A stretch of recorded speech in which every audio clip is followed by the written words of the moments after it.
काय सांगाल गेल्या 4 दिवसांपासून या चोपडा शहरातील महिलांचं बेघर झालेलं आहे, त्यांना या ठिकाणी शिवतीर्थ मैदानावरती आंदोलन सुरू आहे, उपोषण चालू आहे, काय मागणी आज?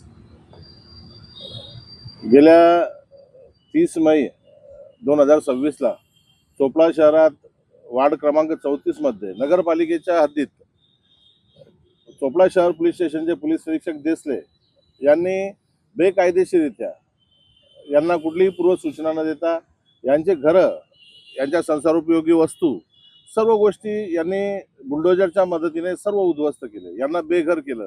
आता अशी परिस्थिती असताना या महिला ज्या बेघर झालेल्या होत्या, तर या महिलांपैकी एक महिला जी 4-5 दिवस उपाशी होती, तिच्या पोटात अन्न नव्हतं, डोक्यावर छत नव्हतं, ऊन तापलेलं होतं मोठ्या प्रमाणात, त्याच्यामुळे एका महिलेचा दुर्दैवी मृत्यू झाला.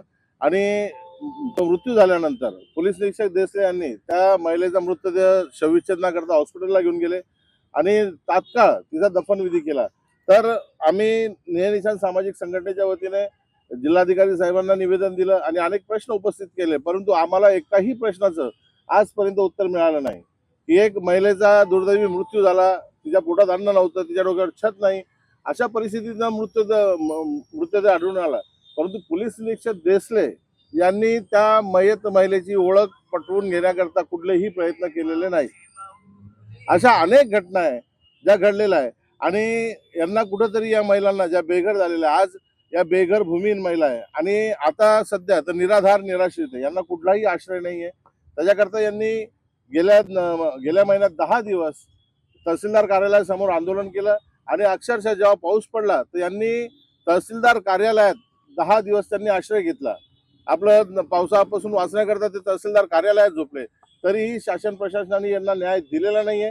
म्हणून या महिलांनी जिल्हाधिकारी कार्यालयासमोर अन्नत्याग आमरण उपोषणाची सुरुवात केलेली आहे. आता परिस्थिती काय आहे यामध्ये? किती महिलांची प्रकृती खराब झाली, काय? आता गेल्या 4 दिवसापासून या महिला या ठिकाणी बसलेल्या आहेत.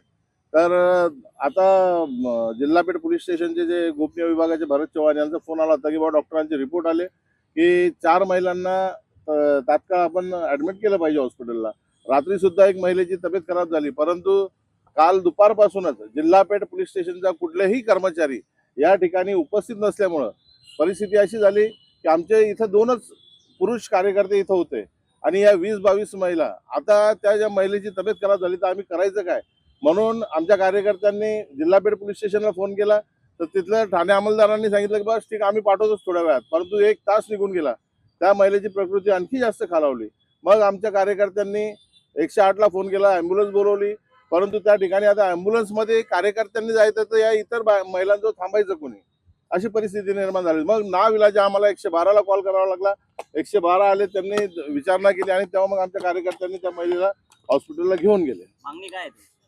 आता आमची मागणी एकच आहे की या महिलांना या देशाच्या संविधानाने समान अधिकार दिलेला आहे, यांनाही जगण्याचा अधिकार आहे, म्हणून यांना हक्काचा निवारा मिळाला पाहिजे. यांच्याजवळ आज जे अंगावरचे कपडे त्याच्या व्यतिरिक्त दुसरं काहीच नाही. इथं टेंट टाकायला सुद्धा त्यांच्याजवळ पैसे नव्हते, इथं हे बसायला सुद्धा सर्व कार्यकर्त्यांनी हे सतरंजी उपलब्ध करून दिली. तर अशी परिस्थिती असताना यांचे लहान लहान मुलं आहे, काही मुलं शिक्षण घेतात, तर ही जी परिस्थिती असताना शासनाने याचा गांभीर्याने विचार केला पाहिजे आणि या महिलांना हक्काचे घरं मिळवून दिले पाहिजे, निवाऱ्याची जागा मिळवून दिली पाहिजे. आमची हीच मागणी आहे. जी जागेवर कारवाई केली आहे ती जागा महापालिका हद्दीची आहे की खाजगी आहे?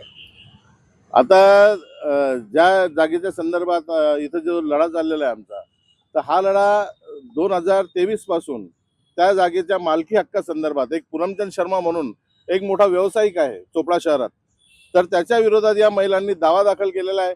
कारण की त्याचं म्हणणं होतं की ही जागा माझी आहे. तर त्यांनी दिशाभूल केलेली एक, तर तो दावा दाखल असताना ह्या महिला त्याच्यात वादी आहे आणि तो प्रतिवादी आहे. तर या संदर्भात चोपडा न्यायालयात दावा दाखल आहे आणि दावा दाखल असताना पोलीस निरीक्षक देसले यांनी ही कारवाई केलेली. तर आम्ही या संदर्भात नगरपालिकेला जेव्हा विचारणा केली किंवा आपण 20 मे ते 31 मेच्या दरम्यान अतिक्रमण काढण्यासंदर्भात किंवा कोणतेही घरं तोडण्यासंदर्भात आपण कोणाला नोटीस दिलेली आहे का किंवा काही कारवाई केलेली आहे का, तर नगरपालिकेने आम्हाला स्पष्ट लिहून दिलं, रायटिंगमध्ये दिलेलं आहे की आम्ही 20 मे ते 31 मेच्या दरम्यान या घरं तोडण्याच्या संदर्भात कुठलीही कारवाई केलेली नाही, कुठलेही आदेश निर्गमित केलेले नाही. तहसीलदारांना विचारलं तर तहसीलदार म्हणतात की उत्तरपत्रामध्ये जेव्हा वाचलं मी 2 दिवसानंतर, तेव्हा मला माहित पडलं की चोपडा शहरात अशी अशी घटना घडलेली. म्हणजे एक तालुक्याचा मजिस्ट्रेट म्हणतो की 2 दिवसानंतर मला माहित पडतंय. मग आम्ही पोलीस निरीक्षक देसले यांना विचारायचा प्रयत्न केला, काही पत्रकारही गेले होते. तर आता पोलीस निरीक्षक देसले म्हणतात की मी ते घरं तोडलेले नाहीत. मग नेमकं ते तोडले कोणी? आता पोलीस निरीक्षक देसले यांच्या उपस्थितीत ते घरं तोडण्यात आले, यांच्या ज्या संसारोपयोगी वस्तू होत्या त्या उद्ध्वस्त करण्यात आला, या गोष्टीचे अनेक पुरावे आमच्याजवळ आहेत. नाही नाही, वाद नेमका आहे ना की मग महापालिकेने जागा महापालिकेची आहे की खाजगी आहे याच्यावर आता सगळ्यात मोठा म्हणजे प्रश्न हा आहे. सन 2024 मध्ये महापालिकेने ते अतिक्रमण काढण्यासंदर्भात औरंगाबाद हायकोर्टात दावा दाखल केलेला होता. तर त्यावेळेला हायकोर्टाने जिल्हाधिकाऱ्यांना आदेश दिले होते की 30 एप्रिल 2024 पर्यंत ही कारवाई करण्यात यावी आणि या महिलांचं पुनर्वसन करण्यात यावं, अशा हायकोर्टाने आदेश दिलेले होते. आता त्या आदेशाच्या अनुषंगाने या ज्या संबंधित महिला होत्या, ज्यांचे घर त्या ठिकाणी होते, तर ते नगरपालिकेने त्या अतिक्रमण काढण्याची कारवाई केलेली आहे आणि जिथून ते त्यांचे घरं काढलेले होते त्या ठिकाणी सर्व रस्ता तयार केलेला आहे नगरपालिकेने. म्हणून असं एकंदरीत हे सांगायचं मला की ती जागा नगरपालिकेचीच आहे. शेवटचा इशारा काय असेल तुमचा?